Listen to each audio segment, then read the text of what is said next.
Welcome to Living Legacy Leadership, where we explore, discover, and share insights, tools, and strategies for a life well lived into elderhood. I'm your host, Donna Kim Brand, author, speaker, legacy strategy coach, and creator of the concept Living Legacy, where you choose to live life on your own terms while contributing to people, places, and projects along your life journey. I believe that the life you live is the legacy you leave. Now, the guests I bring to you each week all address some unique aspect of learning, leadership, or legacy. This helps you raise your own game as a leader in business and life, and also showcases some extraordinary people who exemplify living legacy leadership. At least once a month, I also offer a training session to skill you in game changer thinking for your own application. So get your notebook ready or sharpen your memory by tuning in your attention, and we'll dive right in.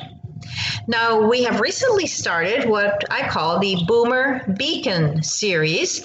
This is where we highlight the career path and lessons learned from extraordinary people I happen to know or met along my own journey.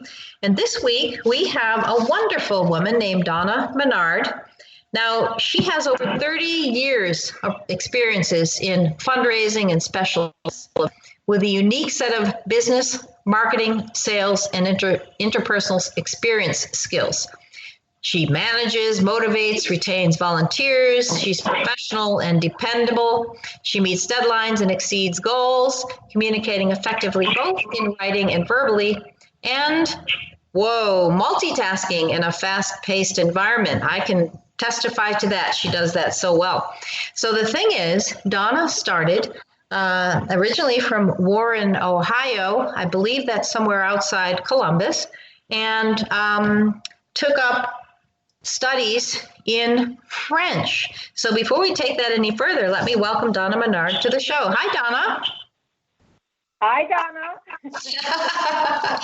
I think, there was a time when mothers called all the girls Donna. I had 5 in my high school class. How about you? I have 5, at least 5, either friends or relations. Oh, it's so funny. I don't know if this has happened to you, but over the years, especially more recently, I get people that say to me, "Oh, Donna," they'll say, "Donna Reed or Donna Summer?" Of course, trying to place me in one decade or another. And I said, well, I wish it were Donna Summer. Do you get something like that? Well, it depends on, obviously, the age of the person asking you. There you go.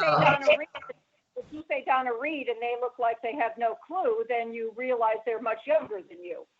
That's true. That is true.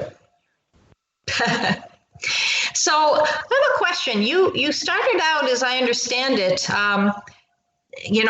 Midwestern girl with pretty Midwestern, solid Midwestern values, and you decided to major in French, which was not a common choice back in the day. And so had you traveled to France? Had you met exchange students? Or what was it that intrigued you about studying French? And then what did you want to do with it?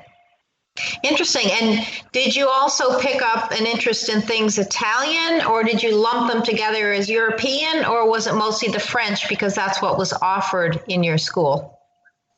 Well, a little of both. My mother's side of the family is Italian, and I had Italian spoken, among the old folks. But as I said, this teacher was just so young and dynamic, and I want to be this person. So when you decided to major in French, where did you go to college to do that? I went to Miami University in Oxford, Ohio, which was as far away as my hometown as I could get. It still stay in the state of Ohio. I did want some distance from the family, and they had an excellent program, and that's where I landed. Cool. So did you have illusions of being swept off your feet by a French Monsieur, or traveling to France, or did you always intend to use your French in a more localized capacity? Illusions of, I think at that point, that was 1969, I just wanted to be this glamorous airline stewardess on international flights, from New York to Paris. That's what I thought I would do. Aha. Interesting. And did you? Oh, absolutely not. I was married 3 months after I graduated from Miami University. My husband at that time had another year of college, and one of us had to have a job. So, as strange as it might seem, the little high school in the town of Oxford, Ohio, had an opening for a French teacher that year. So I was hired immediately, and he finished his degree, and I taught French for that first year. Huh. Now, a lot of people think that going into teaching is easy. I presume you're working with high school level students. Is that right? Yes, I was, and I was exactly 4 years older than my seniors, and it was a tough struggle. It just really, I think they saw me more as a companion than as their teacher. Right, the students. And how did the staff treat you? Oh, that was fine. But as I said, really working with high school seniors, and I was 1 year out of college. I was more their generation than anybody else. So were you able to then teach them in a way, like had you learned pedagogy or methodologies of teaching when you were learning French, or were you kind of thrown in at the deep end, like in one of my favorite movies? Oh my gosh, it's a favorite movie of Sidney Poitier. What's that one where he becomes a teacher? Oh, I don't know. I'm too old to remember. Oh. I don't buy that, but nonetheless, it's one where, Lulu sings the song in there. Okay, anyway, so were you trained in pedagogy, or you had to make it up? To Sir with Love. That's exactly it. It was, yes. I never, ever really thought I would be a teacher. That was just a fallback because I needed a job, and I had a husband who was finishing college.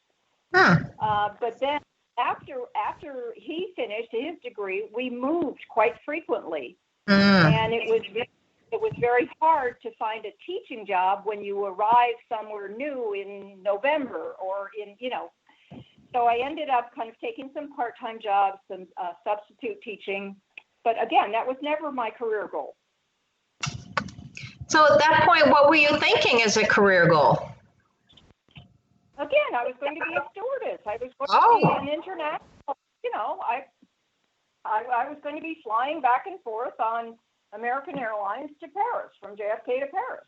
Wow, so you didn't give up on that dream. So did you ever apply, or did it just never arise as a realistic opportunity? No, life just disrupted, and so then I did what I needed to do, and I taught off and on for about 10 years. Wow. And again, we moved very frequently. We were in upstate New York. We were in Philadelphia. We were back in Ohio for a while. When it became apparent that Philadelphia was probably going to be our permanent home, I started looking around. And again, my background then was teaching. So I found a position at Drexel University in their continuing education program. So I was marketing professional development courses for adult professionals.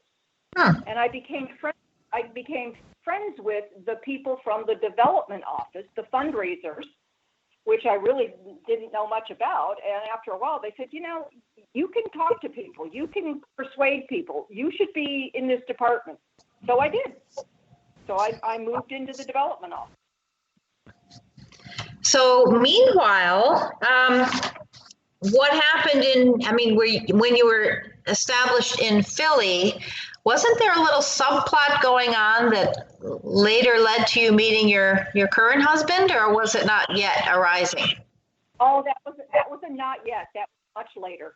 Oh, okay. My current husband and I dated around for about 30 years before we reconnected.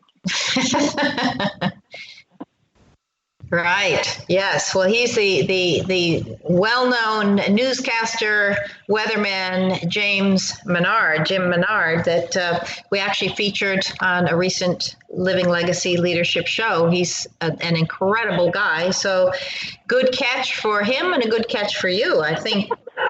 Yes. Yeah. It just took us a little while to reconnect. Yeah. Yeah. So Donna, I mean, to move from a high school French teacher and substitute into development office, you said you got invited in because you had friends. I mean, it's a whole different skill set, but what are some of the things you learned while you were teaching? Mostly what I learned is I wasn't really very good at teaching. I had a hard time disciplining my students. You know, if I liked them, I sort of saw them as buddies. I wasn't an authority figure. That wasn't what worked for me, and that's absolutely essential to be a good teacher. I just felt I did not have that. Wow. And have you? Yeah. And have you picked up your French? I found that I did have what I needed to be a successful fundraiser. So what was that? What makes a successful fundraiser? I'm sure a lot of our listeners, because they're at a stage of their life where they're wanting to fund legacy projects and so on. What's it take to be a successful fundraiser? Not in anything. Empathy, being able to relate well to your clients. Basically, listening rather than talking. Seeing what their needs are and how that fits with whatever your cause becomes at the time. Also, believing in your cause it is absolutely essential to being truly successful. Mm-hmm. Mm-hmm. So when you mentioned Drexel University, and I note from your CV, you actually also worked at quite a number of very prestigious other charities like the American Red Cross, Lighthouse Center for the Arts, various private schools, and so on. So is there a certain kind of cause or types of causes you were drawn to that you wanted to support professionally? Well, when I left Drexel, I had the good fortune of landing a job at the Philadelphia Zoo. And I have always been an absolute total animal lover. And that was one of the most amusing, interesting, I felt so good about what I was doing there because I truly believed in their cause. Huh. And you could be funny. It was a zoo. It was serious work. Yeah. It was serious work, but you could be creative and funny. It wasn't like, working for, the Cancer Society or whatever, and they're all legitimate funds, but this was it fit very well for me at that time. Interesting. So, do you ever think about, this show is called Living Legacy Leadership. Did you ever give pause to think what your legacy might be? In other words, the impact that you might make through all your efforts throughout your life? Was that ever an issue for you?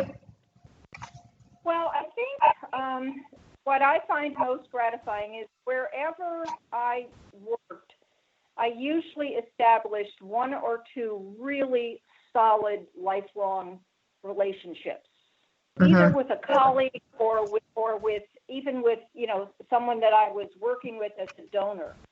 And that was important to me, that they trusted me, that they felt I was sincere, and they were open and honest with me. And that really, to me, was very gratifying.